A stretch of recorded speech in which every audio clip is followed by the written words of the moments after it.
निर्मला सीतारमण का 8वां बजट पेश कर दिया गया है और इसी के साथ-साथ कई ऐसे नए कदम इस बजट में उठाए गए हैं जो आम आदमी के लिए काफ़ी मददगार साबित होंगे। स्पेसिफ़िकली अगर आप बात करें फूड सेक्टर हो, इंश्योरेंस सेक्टर हो, इंफ्रास्ट्रक्चर हो, हर जगह पे कहीं न कहीं निर्मला सीतारमण ने इसका नाम लिया और कहीं न कहीं इसको एक पुश दिया कि ये आगे बढ़े और देश के लोगों के लिए और नागरिकों के लिए सहायक बने। इसी बारे में बात करने के लिए हमारे साथ प्रियुष खम्बाटा साहब हैं। सर, ज़ी बिज़नेस में आपका स्वागत है। सर, पहला सवाल मैं आपसे यही पूछूँगा, बिहार में मखाना बोर्ड बनाया जाएगा। मखाना हम खाते सब हैं, लेकिन कभी किसी ने ये नहीं सोचा था, बिहार जिसमें सबसे ज़्यादा इसकी प्रोडक्शन होती है, वहाँ पे एक बोर्ड बनाया जाएगा इसके एक्सपोर्ट के लिए, फूड प्रोसेसिंग के लिए, कहीं न कहीं एक और हेल्प, एक और बिहार को सपोर्ट मिलेगा। किस तरीके से देखते हैं निर्मला सीतारमण के इस बोल्ड मूव को आप? नहीं, बिहार तो मैं होके आया 2 महीने पहले सर, ही। माइक थोड़ा-सा। बिहार तो अभी होके आया और तभी मैं सोच रहा था कि आज फॉरेनर इंडिया में अपना पिस्ताशियो को रेकमेंड करता है, कोई कहता है मेरा आलमंड खा लो, और फॉरेन कंपनियां इंडिया में, फॉरेन कंट्रियां भी इंडिया में करती है, तो हम क्यों हमारा मखना वर्ल्ड में नहीं डालें। एक मखना एक सुपर फूड है और वो आज जो पूरा एम्फोसिस होना चाहिए हेल्दी फूड पे वो भी है। तो मेरे हिसाब से गवर्नमेंट का एक कदम कि एक बोर्ड बनेगा, उससे उसका एक्सपोर्ट बढ़ेगा, फार्मर को स्किल देंगे उसके बराबर प्रोसेसिंग करने का, वैल्यू एडिशन करने का, फूड प्रोसेसिंग को जोड़ेंगे, उसका पैकेजिंग फ्लेवर वेवर डालना, उसको थोड़ा अच्छी तरह बनाना, ये बड़ा पॉजिटिव है। मेरे हिसाब से हर स्टेट में एक क्रॉप को आइडेंटिफाई करके ऐसा एक बोर्ड बनना चाहिए, क्योंकि इंडिया के हर स्टेट यूनिक है। तो ये पॉजिटिव डेफिनेटली मूव है। और एक बिहार में एक एजुकेशन इंस्टीट्यूट भी स्थापित जो होने जा रहा है, ये भी बहुत अच्छी चीज़ है, बिकॉज ईस्टर्न इंडिया में एजुकेशन की बहुत ज़रूरत है फूड प्रोसेसिंग क्षेत्र में। तो डेफिनेटली इंडस्ट्री को भी हेल्प करेगा, लोगों को भी हेल्प करेगा। पर खाली मैं ये दो चीज़ की तरफ बेनिफिट नहीं देख रहा हूँ। फूड प्रोसेसिंग में जो उन्होंने बताया है कि एआई और टेक्नोलॉजी के यूज़ से ईल्ड बढ़ाएंगे। आज सबसे बड़ा प्रॉब्लम हमारे एग्रीकल्चर का ये है कि ईल्ड नहीं बढ़ रहा आज पर एकड़। तो कैसे ईल्ड बढ़ाया जाए? ईल्ड बढ़ेगा तो कॉस्ट ऑफ फूड कम होगा, अगर क्वालिटी ऑफ प्रोडक्ट सुधरेगा तो एक्सपोर्ट में बढ़ावा मिलेगा। तो ये जो पूरा फोकस मैं पॉजिटिव मानता हूँ।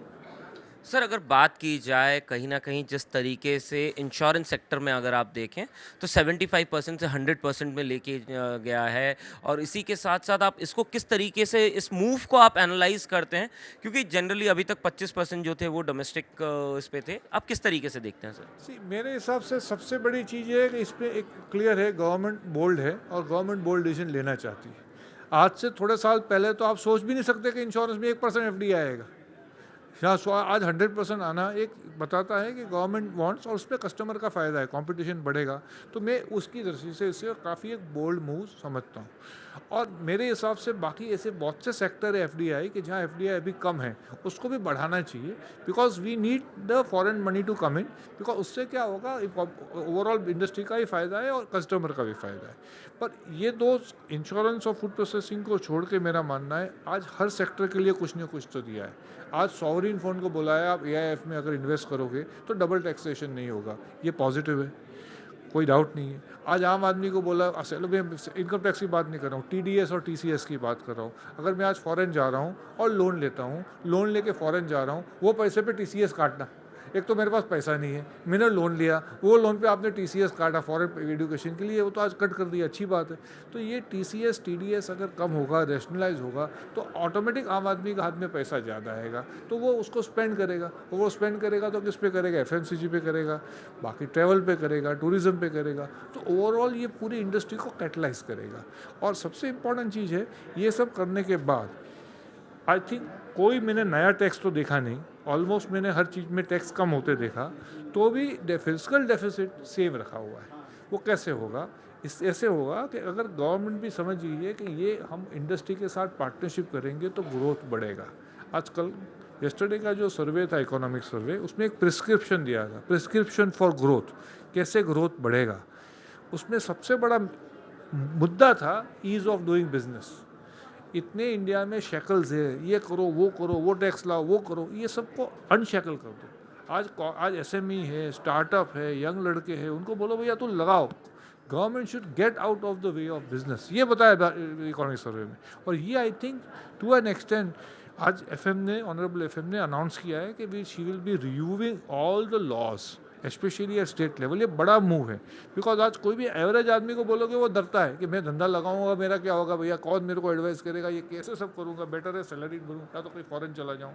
तो ये अगर वो सोचना बंद कर देवे और अपना जो एंटरप्रेन्योरशिप सर और माइक स्किल थोड़ा है, सा पास में। अपना एंटरप्रेन्योरशिप और स्किल है, वो अगर धंधे पे लगाएगा तो सेल क्या बोलते हैं अपना पूरा मैन्युफैक्चरिंग सेक्टर को बढ़ावा मिलेगा और पूरे इंडिया की ग्रोथ स्टोरी को बढ़ावा मिलेगा। सर अगर बात की जाए स्पेसिफिकली एग्रीकल्चर सेक्टर में, पल्सेस के लिए अलग सेगमेंट बताया गया, फार्मर्स की इनकम बढ़ाने के लिए अलग अलग बातें की गई, किस तरीके से आप इस चीज़ को देखते हैं, क्योंकि एग्रीकल्चर एक कहीं ना कहीं बुनियादी सवाल हमारे देश में हमेशा बना रहा है, और कहीं ना कहीं वो अन्न उगाते हैं तो हम खा पाते हैं, तो किस तरीके से देखते हैं? ये एक इंडिया का बड़ा आयरनी रहा है कि गेहूँ चावल हम बहुत बना रहे हैं, तो जो कार्ब्स है हम बहुत बनाते हैं, पर जो प्रोटीन है, दाल है, कि जो हमारा नीड है मेन, और आज हर डॉक्टर बोलता है प्रोटीन बढ़ाओ, वो हम इंपोर्ट कर रहे हैं। जो नीड है डॉक्टर कहता है।